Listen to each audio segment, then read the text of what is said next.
Prezados amigos fiéis seguidores do canal Professor Rico Guimarães, vovó Mafalda, papai Papudo e Salsifufu brigam e prejudicam o Bozo. Esse é o tema do nosso vídeo e nós vamos debater sobre isso aqui. Dê um like no nosso vídeo para ajudar na recomendação para a audiência do YouTube. Se não for inscrito, se inscreva como um mecanismo de fidelização às nossas ideias e ao nosso trabalho, acione o sininho para ser notificado da produção de novos vídeos e continue compartilhando os nossos vídeos como um mecanismo de conscientização popular. Vovó Mafalda, papai Papudo e Salsifufu brigam e prejudicam o Bozo. O que significa esse título? Na verdade, o que eu quero falar? Quero falar sobre a turma do Bozo, do Bozonase, o nosso presidente Bolsonaro. E na turma do Bozo existe todo um processo de brigas aí, de troca de farpas, né, entre os grupos que formam a estruturação do governo. Vale lembrar que 3 grandes grupos fracionam o poder no governo Bolsonaro. Os militares, liderados pela vovó Mafalda, o general Mourão, os Olavetes, liderados pelo pseudo-filósofo de 4ª série Olavo de Carvalho, o papai Papudo, e os ministros técnicos, que são liderados pelo ministro Paulo Guedes, que é o homem de confiança do governo Bolsonaro no que concerne ao conjunto de ministérios. Tá? Na análise desses 3 grandes grupos, eu vou elencar aspectos positivos e negativos que os envolvem. Tá? No grupo dos militares, quais são os seus representantes? O general Mourão, que é o vice-presidente da República, os generais Santos Cruz, Vilas Boas e Heleno, alguns governadores de estado, como o governador do Rio de Janeiro, Wilson Witzel, e membros do PSL, que são ligados à bancada da bala, tá certo? E que são a favor da política fratricida de segurança pública. Além do ministro Marcos Pontes, que é ligado à aeronáutica e que tem reclamado ultimamente pelo corte de verbas relacionadas ao Ministério da Ciência e Tecnologia. Agora, o que esperar de um governo que ataca a ciência e a cultura, né? É um governo que quer ter, por consequência, um futuro desprovido de desenvolvimento. Essa é que é a realidade. Primeiramente, nós vamos elencar os contras que envolvem o grupo dos militares. O autoritarismo, o modus operandi pouco democrático, legitimando uma política fratricida de segurança pública por todo o país, e o espírito intervencionista da instituição. E quais são os prós? O positivismo da instituição favorece o investimento em ciência. Os militares são pragmáticos para fazer as pautas políticas andarem. E o patriotismo pode ter um efeito positivo na não subserviência a agendas das grandes potências, em especial os Estados Unidos, como tem acontecido aí em relação ao Bolsonaro perante o Trump, né? Uma subserviência que tem prejudicado muito o nosso país. Já em relação aos Olavetes, nós só temos contras. Tá? Antes eu vou colocar para vocês quais são os representantes do grupo dos Olavetes. O próprio Olavo de Carvalho, os filhos do Bozo, o ministro da Educação, Abraham Weintraub, a ministra da Mulher, Família e Direitos Humanos, a sequelada Damares Alves, e o ministro Eduardo Araújo das Relações Exteriores, que demonstrou total desconhecimento de filosofia política e de história, afirmando que o nazismo é de esquerda, é o nosso representante da diplomacia. Quais são os aspectos negativos do grupo dos Olavetes? Eles sacralizam a imagem do Bolsonaro. Os seguidores do Olavo têm senso crítico zero e um discurso vinculado à subserviência religiosa.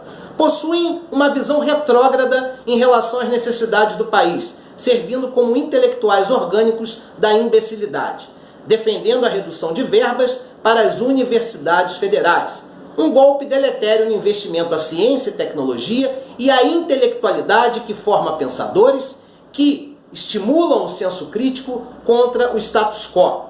O projeto Escola Sem Partido, que fere a liberdade de cátedra dos professores e que tem por objetivo acabar com a capacidade crítica e analítica dos jovens, para que no futuro se tornem robôs acríticos facilmente manipulados por governos opressores e pelo discurso de domínio da sociedade de mercado pró-grande empresariado em detrimento dos interesses dos trabalhadores.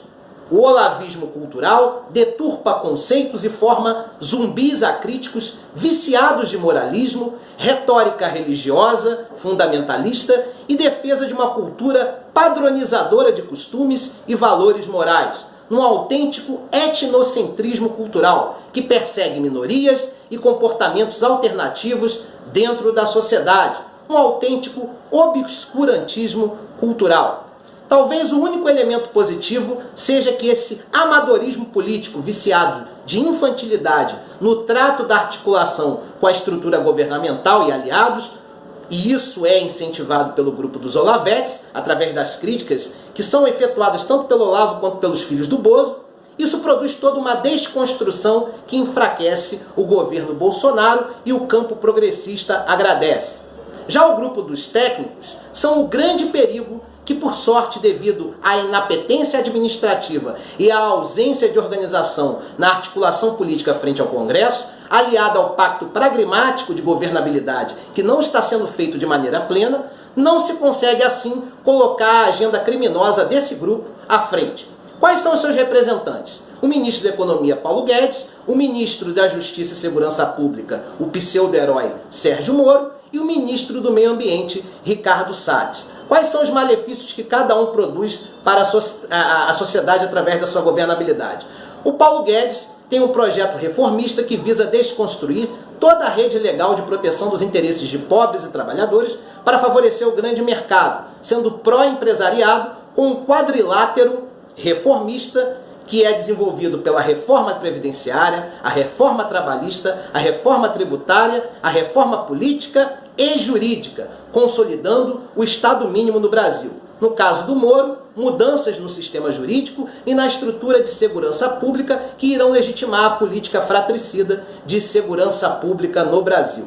E no caso do Ricardo Salles, efetuando mudanças na legislação ambiental, visando favorecer ruralistas e lideranças do agronegócio, em detrimento de uma política ambiental sustentável, em favor da fauna e flora brasileira, como também relacionado à política de opressão do campesinato. Então, esses são os malefícios desenvolvidos pelo grupo dos técnicos e que não estão sendo colocados à frente pela inapetência do governo do Bolsonaro. As brigas desses grupos desestabilizam o governo Bolsonaro e favorecem a oposição que tem objetivos distintos. O PT quer ver o Bozo sangrar em 4 anos para viabilizar Lula ou outro que represente a sua agenda. Ciro quer um processo que leve a um impeachment, enfraquecendo a direita como um modelo ideológico para governar o Brasil. Já a direita oportunista, liderada por João Dória, quer que, independentemente de impeachment ou não, parte da agenda pró-mercado seja feita agora, para que a posteriori, já com o governo Bolsonaro enfraquecido, porém com um discurso de direita em pé perante o povo, ele possa concluir esse projeto declarando ser mais competente que o Bozo e desenvolvendo ele, consolidando como o que nós chamamos de Estado mínimo no nosso país. Quando isso for feito, esquece povo e esquece desenvolvimento do Brasil, porque vai ser um país que, em detrimento dos interesses do povo e do próprio país, vai ser uma grande republiqueta em favor do empresariado nacional. Compartilhe este vídeo para todos os seus contatos. Um grande abraço, espero que vocês tenham entendido como é a estruturação do governo Bolsonaro. Um abraço a todos.